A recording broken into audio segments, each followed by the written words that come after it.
Vietnam സാപ്പ വില്ലേജിൽ rice വില്ലേജിലൂടെ ഞാനിപ്പോൾ സഞ്ചരിച്ചു കൊണ്ടിരിക്കുന്നത് ഫ്രഞ്ചുകാർ ആ കാലങ്ങളിൽ നിർമ്മിച്ച ഹൈറ്റുള്ള ഒരു പാലത്തിലൂടെ ബൈക്കിലാണ് കേട്ടോ.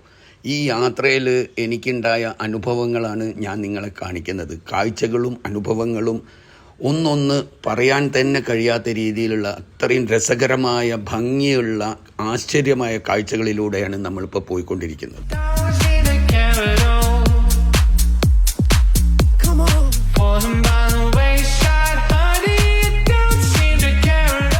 പല വികസിത രാജ്യങ്ങളിലും നമ്മൾ ക്രിയേറ്റ് ചെയ്യപ്പെട്ട ഇത്തരം റൈസ് വില്ലേജുകളോ ഇതുപോലത്തെ കാഴ്ചകളോ നമ്മൾ കണ്ടിട്ടുണ്ടാവും. പക്ഷേ വർഷങ്ങളുടെ പഴക്കമുള്ള ഈ സാപ്പ എന്ന് പറയുന്ന വിയറ്റ്നാമിലെ ഈ ഒരു ഗ്രാമത്തിലെ ഈ ഒരു വില്ലേജിലെ കാഴ്ചകൾ എന്നെ ശരിക്കും ഇവിടെ തന്നെ നിൽക്കണം എന്ന് തോന്നിപ്പിച്ചിട്ടുണ്ട് കേട്ടോ.